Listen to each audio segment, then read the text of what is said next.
ඔයා එකට ඉන්න ඕන දරුවෙක් හදන්න ඕන. මම මොනවද සමාජෙට කියන්නේ? ඔයාට මේව තේරෙන්නේ නැද්ද? ඔයාට මේව විහිළුවක්ද? ඇත්තටම ඔයාට මේ මොනවා වෙලාද? ඔයා යාළු වෙලා ඉන්න කාලේ ඔහොම නෙවෙයිනේ. ඔයා ගොඩාක් වෙනස් මැරි කරන් පස්සේ. මොකද්ද ඔයාට තියෙන ප්‍රශ්නේ? ඇයි මාව දිගින් දිගටම ප්‍රතික්ෂේප කරන්නේ? මගේ ලස්සනින් අඩුවක්ද? මං ඉගෙනගත්තු දේෙන් අඩුවක්ද? ඇයි මට මෙහෙම කරන්නේ? ඔයා ඇයි මාව ගණන් ගන්නේ නැත්තේ? මට මේක දරා ගන්න බෑ, අමාරුයි.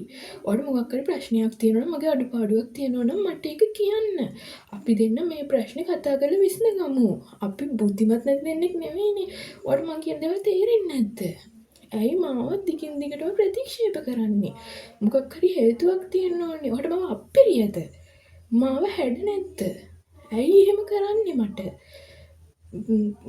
ඔයාගේ මේ වෙනස් වීම මට ඇත්තටම දරා ගන්න බෑ. ඔයා අපි යාළු වෙලා ඉන්න කාලේ වෙනම පුද්ගලයෙක්, දැන් ඔයා වෙනම පුද්ගලයෙක්. මට මේක හිතා ගන්න බෑ ඇයි මෙහෙම වුනේ කියලා. ඒක මගේ ඇතුළාන්තයෙන් එන ප්‍රශ්නයක්. මං හිතලා කරන දෙයක් නෙවෙයි මේක. අනිත් එක මං හිතුවේ ඔයා මැරි කරන් පස්සේ මගේ මේ තත්ත්වය නැති වෙලා යයි කියලා. ඒත් ඒක තිබ්බට වැඩිය වැඩි වුණා. ඇත්තටම මට ආසාවක් නැහැ ඔයත් එක්ක එකට ඉන්න. ඇයිද කියන්න මම දන්නේ නැහැ. ඔයාගේ ලස්සනේ අඩුවක්වත්, ඔයාගේ අඩුපාඩුවක්වත් නිසා නෙවෙයි. අනේ මට තේරෙන්නේ නැහැ. ඔයා ඔය විදියට හිතලා ඔයාටම දොස් කියන එක නතර කරගන්න. මම ඔයාට මේ දේ නොකිය හිටියේ ඔයා මොනවාගේ දෙයක් මං ගැන හිතයිද කියලා දන්නේ නැති හින්දා. අපි යමු ડોක්ටර් කෙනෙක් හමු වෙන්න. ඔයාට තවත් වේදනාවක් දෙන්න මට ඕන කමක් නැහැ. හරි. අපි යමු ડોක්ටර් කෙනෙක් හමු වෙන්න. ඇත්තටම මේ තත්ත්වය ගැන කතා කරනකොට මේක මානසික රෝගී තත්ත්වයක්. ඉතින් මේ වගේ ප්‍රශ්න නිසා වර්තමානයේ දුක් විඳින අය ගොඩක් ඉන්නවා. ගොඩක් පවුල් කැඩෙන්නත් මේක ලොකු හේතුවක් වෙලා තියෙනවා. එතකොට ගොඩක් අය මේ තත්ත්වයට මුහුණ දෙන්නේ නැහැ. හැබැයි ස්වල්ප පිරිසක් මේ තත්ත්වයට මුහුණ දෙනවා.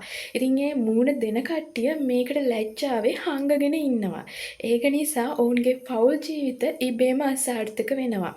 ඇත්තටම මේකෙදි වෙන්නේ පිරිමි අය හෝ ගැහැණු කෙනා හෝ දෙන්නකින් ඕනම කෙනෙක් මේ ඒ කියන්නේ ලිංගිකව එකතු වෙන්න කැමති නැහැ.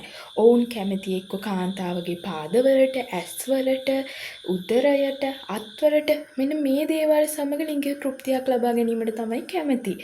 ඉතින් මේ වගේ දේවල් මිනිස්සු අතර නැතුව නෙවෙයි, ඕනෑ තරම් තියෙනවා. ඉතින් මෙහෙම වෙන්න හේතු මොකද්ද? එක තමයි ස්නායුවල ප්‍රශ්න. එතකොට එයාලට ඒ ලිංගික තෘප්තිය දැනෙන්න ඕන තැන්වලට නෙවෙයි වෙනත් ස්ථානවලට. ඒ වගේම පොඩි කාලේ අත්දකින්න උණු දේවල්, දැකපු දේවල්, මුහුණ දෙන්නට සිදු වුණු දේවල්. ඒ වගේම මම මුලින් කියපු ඔවුන්ගේ සංවේදක ඒ රහස්‍ය තැන්වලට නොදෙන්නවා වෙන්න පුළුවන්. දැනෙන්නේ ශරීරයේ වෙනත් ස්ථානවලට වෙන්න පුළුවන්. ඒක නිසා ඔවුන් ඒකෙන් තෘප්තියක් ලබා ගැනීමට පෙළඹෙනවා. ඉතින් මේකට මනෝවිද්‍යාවේ ඕන තරම් ප්‍රතිකාර තියෙනවා. ඒවට යොමු වෙන්න. ඉතින් මේ වීඩියෝ එක ෂෙයා කරන්න.